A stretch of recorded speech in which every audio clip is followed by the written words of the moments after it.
नमस्कार दोस्तों। पिछले कुछ वीडियोस में आपके काफी कमेंट मैंने देखे। पहला तो कट ऑफ के बारे में काफी सारा है, तो हम पिछले वर्षों के कट ऑफ पर आज बात करेंगे। दूसरा सबसे ज्यादा कमेंट मुझे दिखाई दिया कि जो इंपॉर्टेंट टॉपिक्स हैं वो कौन से रहेंगे, किस विषय में किस चैप्टर से ज्यादा प्रश्न आते हैं, इन सब पर हम बात करेंगे। तो आज का ये वीडियो आपके लिए बहुत काम का रहेगा, पूरा एंड तक देखिएगा, आपको काफी सारी बातें समझ में आएंगी। और आज विश्व आदिवासी दिवस भी है, तो उसकी भी आप सभी को ढेर सारी शुभकामनाएं। चलिए, तो मैंने पहले भी वीडियो बनाए हैं कैलेंडर को लेकर भी, और कैसे आपको पढ़ना चाहिए, सिलेबस क्या रहेगा, इन सब पे हमने वीडियो बनाया। हमने कैलेंडर को थोड़ा अच्छे से सिस्टमेटिक बनाया है। तो अगर मैं केवल अभी एमपी पुलिस कांस्टेबल की बात करूं जो 7वें नंबर पर है, और इसी के साथ आपको इसको भी जरूर साथ में लेकर चलिए, चालक यानी ड्राइवर की, ये भी बहुत अच्छी वैकेंसी है, काफी कम आती है। और अगर आपके पास उससे रिलेटेड एलिजिबिलिटी है, मैं अलग से इस पे भी एक वीडियो लाने वाला हूं, तो बता दूंगा कि उसमें कौन बच्चे फॉर्म भर सकते हैं, क्योंकि पैटर्न सेम है। तो 7,500 भर्तियां हैं, इसमें 1,000 भर्तियां हैं। अक्टूबर नवंबर के आसपास इनकी परीक्षाएं होने वाली है, तो लगभग मान के चलिए कि नवंबर के आसपास आपकी परीक्षा हो जाएगी। अब देखो, पहले हम एक कंपैरिजन समझते हैं। एक तरफ आप कांस्टेबल का देखिए 2025 का, 15 सितंबर को परीक्षा का नोटिफिकेशन निकलता है और 30 अक्टूबर को परीक्षा हो जाती है। मतलब एग्जैक्ट 45 दिन, यानी लगभग आप समझिए कि 1.5 महीने का समय मिला था पिछली बार, और उसके पिछले साल की स्थिति भी लगभग ऐसी ही थी। तो मैं जो हमेशा आपसे कहता हूं कि 1 से 1.5 साल का, 1 से 1.5 महीने का जो समय मिलेगा उसमें ही आपको सब कुछ करना है। तो आप ये समझो कि अगर नवंबर में भी एग्जाम होती है, तो अभी अगस्त चल रहा है, अगस्त, सितंबर, अक्टूबर और नवंबर, तो आप, और हो सकता है कि अक्टूबर के एंड में भी परीक्षा हो जाए। तो इस बात की बहुत ज्यादा संभावना है कि अगस्त के एंड या सितंबर में नोटिफिकेशन आएगा और 1.5 महीने 2 महीने बाद आपकी परीक्षा हो जाएगी। सेम बात एमपीएसआई में देखें तो यहां आप देखिए 27/10 को नोटिफिकेशन जारी होता है। हालांकि इन्होंने पहले एग्जाम की डेट जनवरी के शुरुआत में दी थी, फिर बाद में 8-10 दिन आगे बढ़ाया था, और 16 जनवरी को आपकी परीक्षा हो जाती है। लगभग मोटे मोटे तौर पे 2 महीने का समय आपको यहां पर मिला था। तो 1.5 महीने और 2 महीने का टोटल समय मिला था। ये लेटेस्ट में बात कर रहा हूं, और अभी जितनी भी अलग अलग परीक्षाएं हैं सब में आपको यही स्थिति देखने को मिलेगी, 1 महीना, 1.5 महीना, 2 महीना। ठीक है, चलिए अब बात करते हैं सबसे पहले 2025 के कट ऑफ के बारे में। 2025 में 7,500 भर्तियां निकली थी, 9,78,000 बच्चों ने फॉर्म भरा था। और 2025 का कट ऑफ आप देखेंगे यूआर का, देखो एक तो आर्म्ड फोर्सेस होता है, सशस्त्र बल होता है, और एक डिस्ट्रिक्ट फोर्स होता है यानी जिला बल होता है।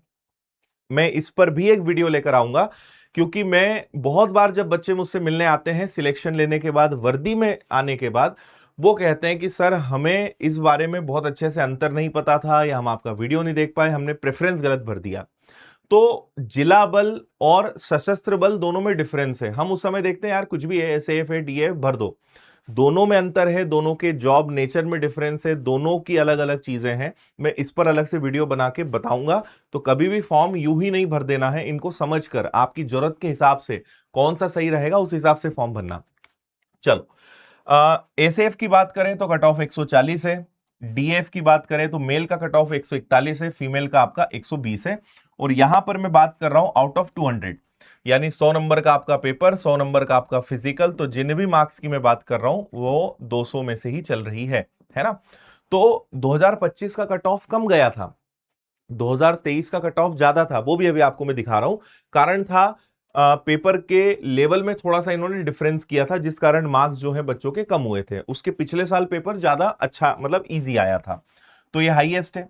अगर आप यहां पे इसके करीब देखोगे तो हम सेकंड नंबर पे ओबीसी ले लेते हैं, तो ओबीसी को आप देखोगे तो 140 का कट ऑफ है, लड़कियों का 122, यानी यूआर से भी ज्यादा है।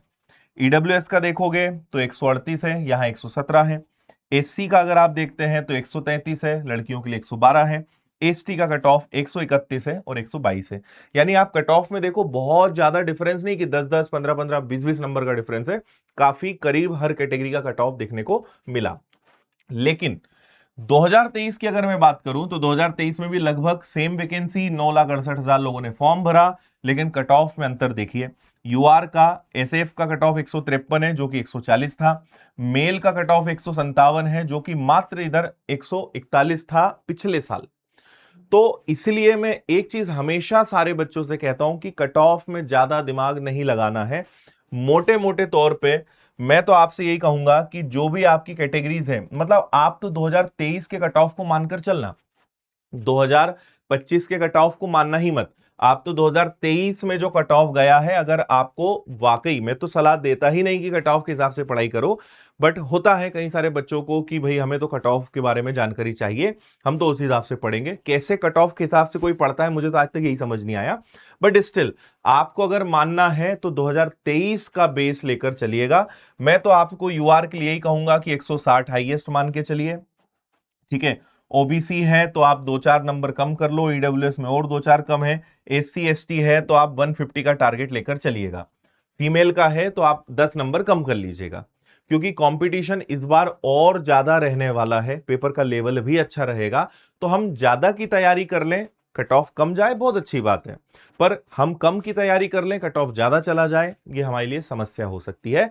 इसीलिए हमेशा सलाह मैं आपको इसी के आसपास की दूंगा, इसी को बेस मान के चलिएगा। चलिए, आपको प्रोसेस पता है, इस पर मैं वीडियो में जानकारी दे चुका हूं, पुराने वीडियो जरूर देख लेना, क्योंकि हर वीडियो में जानकारी अलग अलग मैं देता हूं जो आपके बहुत काम की होती है, और मैं पुरानी बातें रिपीट नहीं करता हूं। तो इन सबको मैंने समझाया है, इसमें हम आगे बढ़ रहे हैं तेजी से। आज अगला आपको नया जो मैं सिखाने जा रहा हूं वो है इंपॉर्टेंट टॉपिक्स। सबसे पहला सवाल आपका यह होता है कि किस विषय से कितने प्रश्न आते हैं वो सीख लो। देखो, लगभग मैथ्स से मान के चलिए 30 सवाल, रीजनिंग से मान के चलिए 35 सवाल। मैंने आपको मोटे मोटे तौर पे बताया था कि मैथ्स और रीजनिंग से मिलाकर 65 सवाल आते हैं, और जीएस में आपको करीबन 35 सवाल देखने को मिलते हैं। ये एक मोटा मोटा पैटर्न है।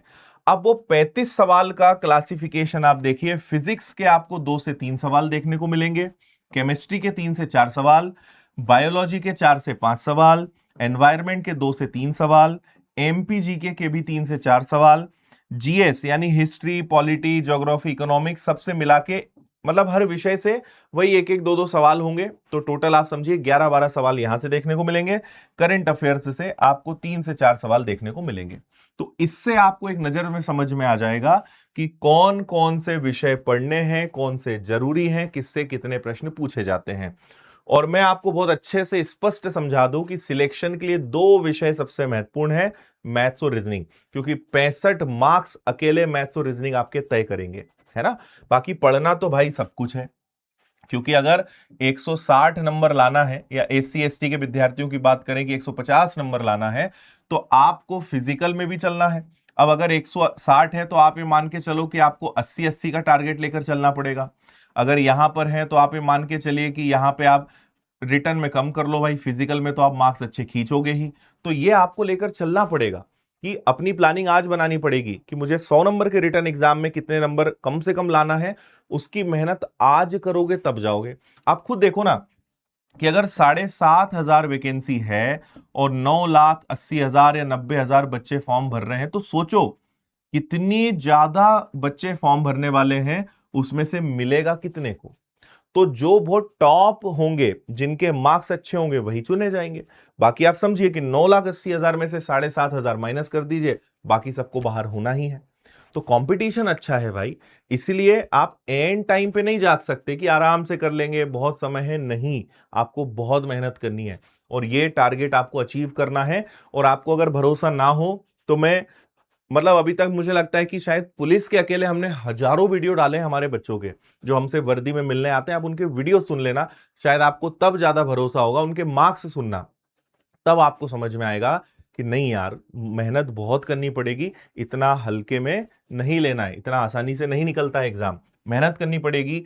हम सारी चीजें आपको बताएंगे, क्या करना है, क्या ध्यान रखना है, कैसे जल्दी सिलेक्शन ले सकते हो, सब बताएंगे। लेकिन करना बड़ा महत्वपूर्ण है ना, वहां पे हाथ टिक जाते हैं, और जो कर डालता है वो पार हो जाता है ना। चलिए, अब अगला स्क्रीनशॉट लेने का समय है आपके लिए, तो मैं इसको डिटेल में तो नहीं बताऊंगा। मैथ्स में जो हमने पिछले 2-3 साल का एनालिसिस करा है, उसमें इंपॉर्टेंट टॉपिक्स निकाल दिए हैं, तो आप यहां पे अच्छे से स्क्रीनशॉट ले लो और देख लो कि मैथ्स में कौन कौन से चैप्टर से कौन कौन से प्रश्न, मतलब कितने प्रश्न पूछे जाते हैं। तो सिंप्लीफिकेशन से 2 से 3 सवाल आपके आते हैं, रेशो से 1 से 2 सवाल, प्रॉफिट एंड लॉस डिस्काउंट से 1 से 2 सवाल। तो ये आपको दिखेगा। और देखिए सेकंड, एडवांस मैथ्स का पूरा यहां पे हमने कैलकुलेशन दिया हुआ है कि एडवांस मैथ्स में किस चैप्टर से कितने क्वेश्चंस आते हैं, है ना। तो मैं आपको बस ये बताना चाहता हूं कि भाई देखो, पढ़ना सब पड़ेगा। परीक्षाएं एक एक महीने चलती है, लगभग 60 70 80 शिफ्ट में एग्जाम्स होते हैं। तो अगर किसी शिफ्ट में मान लो उन्होंने अलजेब्रा का सवाल नहीं पूछा, तो अगली शिफ्ट में आ जाएगा, फिर नहीं आएगा, फिर आ जाएगा। तो आपकी शिफ्ट में कौन से चैप्टर नहीं आएंगे आपको नहीं पता, इसलिए आपको सब पढ़कर जाना पड़ेगा। ये बात समझ लो बहुत अच्छे से। तो इंपॉर्टेंट से आपको समझ में आ जाएगा, लेकिन इसका ये मतलब नहीं कि सारी शिफ्ट में यही नियम चला। ये एक एवरेज हमने निकाला है 60 70 80 शिफ्ट का।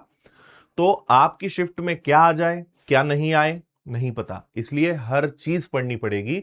और सिलेक्शन लेने वाला बच्चा सब तैयार करके जाता है, और जिनका नहीं हो पाता है उसमें अधिकतर रीजन यही होता है कि वो कुछ चीजें छोड़ देते हैं, और संयोग कहें बुरी किस्मत कहें, उनकी शिफ्ट में वही चैप्टर से प्रश्न आ जाते हैं जिसको उन्होंने सोचा था कि ये तो नहीं आएगा या ये तो मैं नहीं पढ़ूंगा, कुछ भी हो जाए, और वही आ गया।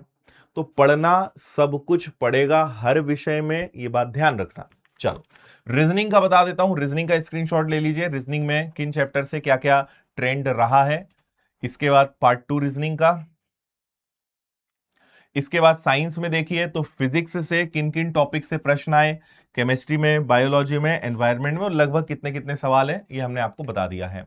जनरल अवेयरनेस है तो इसमें भाई पूरा करंट अफेयर जीके सब कुछ मिला के 17-18 सवाल हैं, और एमपी जीके के आपके 3 से 4 सवाल हैं। एक चीज और मैं आपको बहुत महत्वपूर्ण बता देता हूं, ट्रेंड हर बार थोड़ा ऊपर नीचे होता है। तो आप इसको पत्थर की लकीर नहीं समझना कि अच्छा ऐसा हुआ है अब यही होगा। एमपी जीके के 3-4 ही सवाल आते हैं।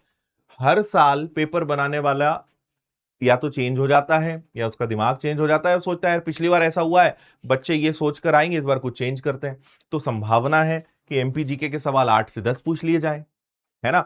हो सकता है कि साइंस से सबसे एक एक दो दो सवाल ही पूछे जाए। तो ये चलता रहता है।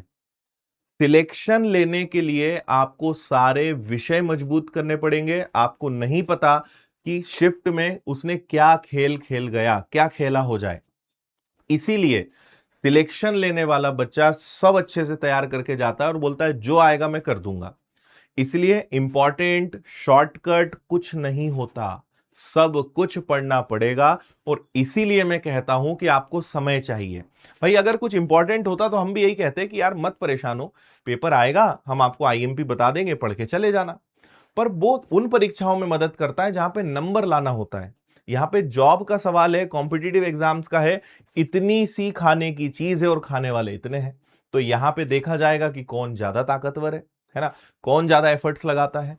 तो इस बात को समझो, एक अनार 100 बीमार वाली बात है। तो यहां हल्के में नहीं लेना है, सब कुछ पढ़ना पड़ेगा, हर चीज अच्छे से प्रिपेयर करनी पड़ेगी, तब जाकर आप एग्जाम निकाल पाएंगे। क्योंकि क्या आ जाए आपको नहीं पता, है ना। चलिए इसके बाद, अच्छा एक और बहुत इंपॉर्टेंट बात आपको बता देता हूं मैं। हमने 2023 और 2025 के सारे पेपर्स, जितने भी प्रीवियस ईयर्स के पेपर हैं, है ना, 2023 2025 के, एक आपके लिए बहुत अच्छा काम किया है कि इनको मॉक टेस्ट के फॉर्म में भी अवेलेबल करा दिया है, और इन्हें पीडीएफ में भी अवेलेबल करा दिया है। और सबसे खास बात कि ये निशुल्क है, किसी भी बच्चे को कांस्टेबल और हर एग्जाम के उपलब्ध है विनर्स ऐप पर। तो विनर्स ऐप पर आप जाएंगे, प्रीवियस ईयर पेपर का एक अलग से सेक्शन है, उसमें जाओगे, आपको दोनों ऑप्शन मिल जाएंगे। आपको किसी भी पुराने पेपर को मॉक टेस्ट के तरीके से लगाना है, मॉक टेस्ट के तरीके से लगा लो। आपको पीडीएफ डाउनलोड करनी है, पीडीएफ डाउनलोड कर लो। तो हमने सारी शिफ्ट के सारे पेपर्स एज इट इज उठा के डाल दिए हैं विनर्स ऐप पर, वहां से डाउनलोड कर लेना, ठीक है। चलिए, और इसके अलावा बहुत सारा कंटेंट हमारा अलग से उपलब्ध है, तो वो भी आप देख लीजिएगा। अगर आपको एमपी पुलिस कांस्टेबल की तैयारी करनी है तो आपको इसमें थोड़ा डिस्काउंट भी मिल जाएगा। बहुत ज्यादा मांग थी, और संयोग से विश्व आदिवासी आदिवासी दिवस पे हम हर साल ऑफर लेकर आते हैं हमारे सारे विद्यार्थियों के लिए। तो आपको ये कोर्स 2 दिन 20% डिस्काउंट में मिल जाएगा, मतलब लगभग 798 799 में आपको ये मिल जाएगा। तो एमपी पुलिस कांस्टेबल में अगर जुड़ना है तो बहुत अच्छा मौका है। विनर्स ऐप पर जाओ, कांस्टेबल के कोर्स में जाओ, वहां पे आपको कूपन कोड का ऑप्शन मिलेगा। वहां पे आपको कूपन कोड यूज करना है 88DI20 ADI20, है ना। और इससे आपको इंस्टेंट 20% का डिस्काउंट मिल जाएगा। और अगर आपको कोई भी किताब, कोई भी दूसरे course, e books, test series, सब पर 2 दिन 9 और 10 अगस्त को विशेष ऑफर है, आप इसका फायदा ले सकते हैं। तो आपके ये भी कमेंट बहुत ज्यादा थे कि फीस कम कर दीजिए, तो संयोग देखिए कि विश्व आदिवासी दिवस आया तो उस पे हर साल हम फीस कम करते हैं, तो आप इसका फायदा जरूर ले सकते हैं। और आपको मैंने लगातार कई सारी फोटोज दिखाई हैं, ये सारे वो बच्चे हैं जो आप ही की तरह तैयारी करते थे, मेहनत करी, विनर्स से जुड़े और आज अपनी सेवाएं दे रहे हैं और वर्दी में मिलने समय समय पर हमसे आते ही हैं। तो आपकी भी बारी आएगी, बस लगे रहिए शानदार तरीके से। और बहुत सारे सिलेक्शन है, मतलब आप देखोगे इसमें, आप देखो कितने बच्चे हैं, है ना। तो विनर्स को पुलिस फैक्ट्री कहा जाता है। हजारों बच्चों ने अपनी जिंदगी बदली है, वर्दी हासिल करी है, माता पिता का सपना पूरा किया है। आपकी बारी है, आपको भी मेहनत करनी पड़ेगी, है ना। मैं कुछ ही चीजें आपको भी दिखा रहा हूं। तो एमपी पुलिस की टेस्ट सीरीज भी है, किताबों का सेट भी है, कोर्स प्लस किताब भी आप ले सकते हो। एमपीएसआई का नया बैच 11 अगस्त से आ रहा है, लाइव प्लस वीओडी। तो अगर एमपीएसआई की तैयारी करनी है, बहुत कम फीस है, इसमें आप इसको ज्वाइन कर लेना। कांस्टेबल ड्राइवर का भी बैच है, एएसआई सूबेदार स्टेनो का भी बैच है, फाउंडेशन बैचेस भी हैं। फाउंडेशन बैचेस भी अभी काफी कम में आपको मिल जाएगा, मतलब आप समझो कि इस पे 20% का डिस्काउंट मिल जाएगा। टेस्ट सीरीज आप ले सकते हो। तो ये सब आपको विनर्स ऐप पर मिल जाएगा भाई, है ना। तो वहां जाके आप फायदा ले लीजिए। ऑफलाइन पढ़ना है तो फिर इंदौर सेंटर में आपका स्वागत है। तो उम्मीद है आपको आज के इस वीडियो से कुछ नई चीजें और मिल गई होंगी। फिर अगर आपके अभी भी कोई प्रश्न या और कोई चीज है जो हम आपके लिए कर सकते हैं, कमेंट कर दीजिए, अगले वीडियो में उस सब की भी जानकारी मैं दे दूंगा। अभी ऐसे ही सेम मैं एक एमपीएसआई के लिए भी एक वीडियो लेकर आऊंगा जिसमें कट ऑफ और इंपॉर्टेंट टॉपिक्स पे हम डिस्कशन करेंगे, तो वो भी एक वीडियो हमारा आएगा, है ना। और कोई वीडियो आपको चाहिए तो वो भी आप मुझे कमेंट में बता दीजिएगा, है ना। तो विदा लेते हैं, बहुत सारी आप सभी को शुभकामनाएं। सब लोग अपना ध्यान रखिए, खुश रहिए, मस्त रहिए, मुस्कुराते रहिए और लग जाइए वर्दी की तैयारी में। थैंक यू, जय हिंद।